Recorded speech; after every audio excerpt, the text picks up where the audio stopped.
Europe at the end of the 16th century was a continent in turmoil. Kingdoms were at war, cities lay in flames, and once reliable trade routes were fractured by conflict and fear. From the battlefields of the 80 Years' War to the internal strife shaking monarchies, stability was a distant memory. For merchants, this chaos meant disaster. Warehouses were looted, caravans ambushed, and fortunes lost overnight. In the Low Countries, the struggle against Spanish rule was particularly brutal. Dikes were broken, flooding vast farmlands, leading to famine and displacing entire communities. The Old Order, dominated by the Iberian powers of Spain and Portugal, was showing its cracks. Their control over the lucrative spice trade from the East was a source of immense wealth, but their methods were increasingly strained by war and overextension. This environment of destruction, however, also planted the seeds of opportunity.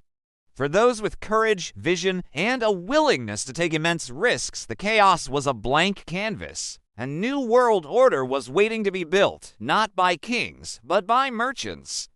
From this crucible of war and uncertainty, one city began to shine brighter than the rest: Amsterdam. While other regions were consumed by conflict, Amsterdam was building. It was a city of ambition, resilience, and vision, positioning itself to challenge the established powers of Europe. Refugees, particularly skilled artisans, wealthy merchants, and intellectuals fleeing persecution in the southern Netherlands, flocked to the city. They brought with them capital, expertise, and a relentless drive to succeed. The city's landscape transformed. A complex network of canals was dug, not just for transportation, but as a grand statement of engineering prowess and commercial intent. Along these waterways, tall, narrow canal houses doubled as homes and warehouses, their gables reaching for the sky.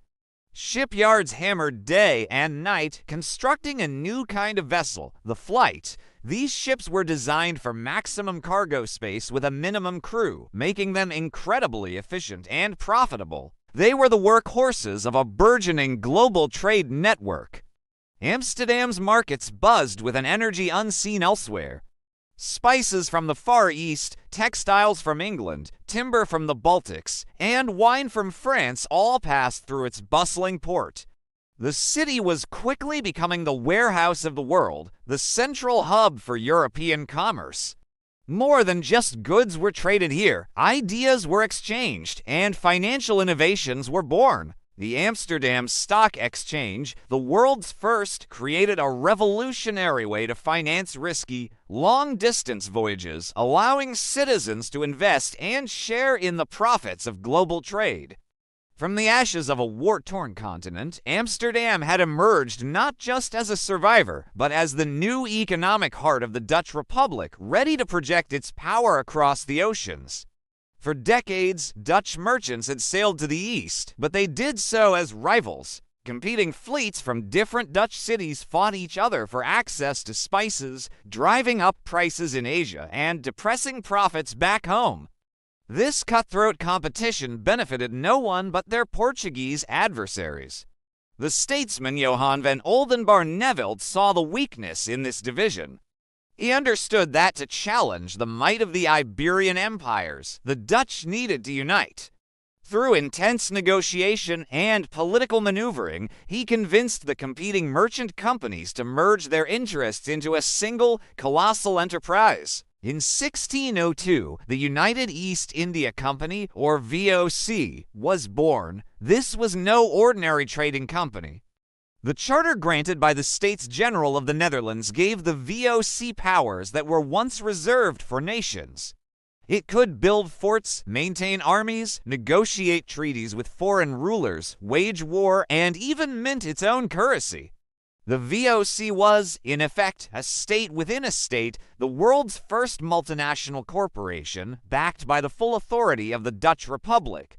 The governance structure of the VOC was as revolutionary as its charter. Power was not concentrated in a single individual, but vested in a board of directors known as the Heeren 17, or the 17 Gentlemen.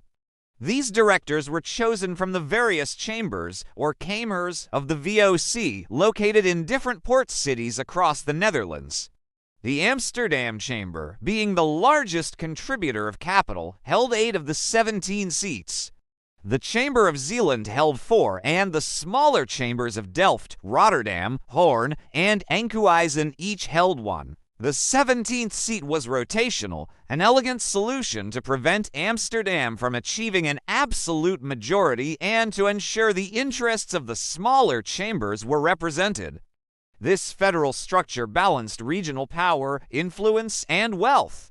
The Heren 17 met periodically to set company policy, approve voyages, review budgets, and appoint governors general to oversee operations in Asia. They were the masterminds behind a global enterprise, making strategic decisions from their candlelit chambers in Amsterdam that would ripple across the world, shaping the destinies of millions.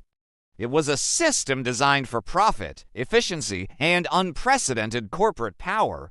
With its charter secured and its leadership in place, the VOC began its conquest of the global spice trade. Fleets of heavily armed East Indiamen, a hybrid of merchant vessel and warship, set sail from Dutch ports. Their destinations were the fabled Spice Islands, modern-day Indonesia, as well as trading posts in India, Japan, and China. The VOC's mission was simple and brutal: to establish a complete monopoly over valuable spices like cloves, nutmeg, and mace. This was not achieved through friendly trade alone. The company's mandate to wage war was used to its full extent. They drove the Portuguese from their strongholds, fought battles against the English, and imposed their will on local rulers. Forts were constructed, like the formidable Batavia on the island of Java, which became the VOC's Asian headquarters. From here, the Governor-General commanded a vast network of trading posts, garrisons, and fleets. The VOC's methods were often ruthless, prioritizing profit above all else. They created a highly organized, vertically integrated system. The company controlled production in the Spice Islands, managed the long and perilous shipping routes, and dominated distribution and sales in Europe through its auction houses in Amsterdam. The profits were astronomical. The price of spices in Europe, once controlled by Venetian and Portuguese middlemen, was now set by the VOC. Shareholders who had invested in the company saw returns that were previously unimaginable, making many of them incredibly wealthy. The VOC became a symbol of Dutch economic might, fueling a golden age of art, science, and culture back home. The impact of the VOC extended far beyond corporate profits. It fundamentally reshaped global trade, politics, and culture. The company's voyages connected continents in ways that had never been seen before. Its ships carried not just spices, but porcelain, silk, tea, and ideas. They brought back detailed maps, scientific specimens, and knowledge of distant lands, which captivated the European imagination. The VOC's demand for ships spurred innovations in shipbuilding and navigation. Its complex financial operations laid the groundwork for modern capitalism, including stock markets, shareholder companies, and corporate law. However, this legacy is complex and shadowed by darkness. The VOC's monopoly was built on violence, exploitation, and the subjugation of local populations. Its pursuit of profit led to brutal wars, forced labor, and the destruction of indigenous societies. The story of the VOC is therefore a dual narrative. It is a tale of incredible entrepreneurial vision, organizational genius, and the birth of global commerce. But it is also a cautionary tale about the dangers of unchecked corporate power and the human cost of empire. For 2 centuries, the VOC dominated the world stage, a testament to the ambition that drove it. It was a company that acted like a nation, a commercial enterprise that wielded the power of a king. From the chaos of a warring Europe, Amsterdam had risen. From the vision of its merchants, the VOC was born a company that would forever change the world, for better and for worse. Thank you for watching. If you found this journey into history interesting, please like this video and subscribe to our channel for more stories that shaped our world.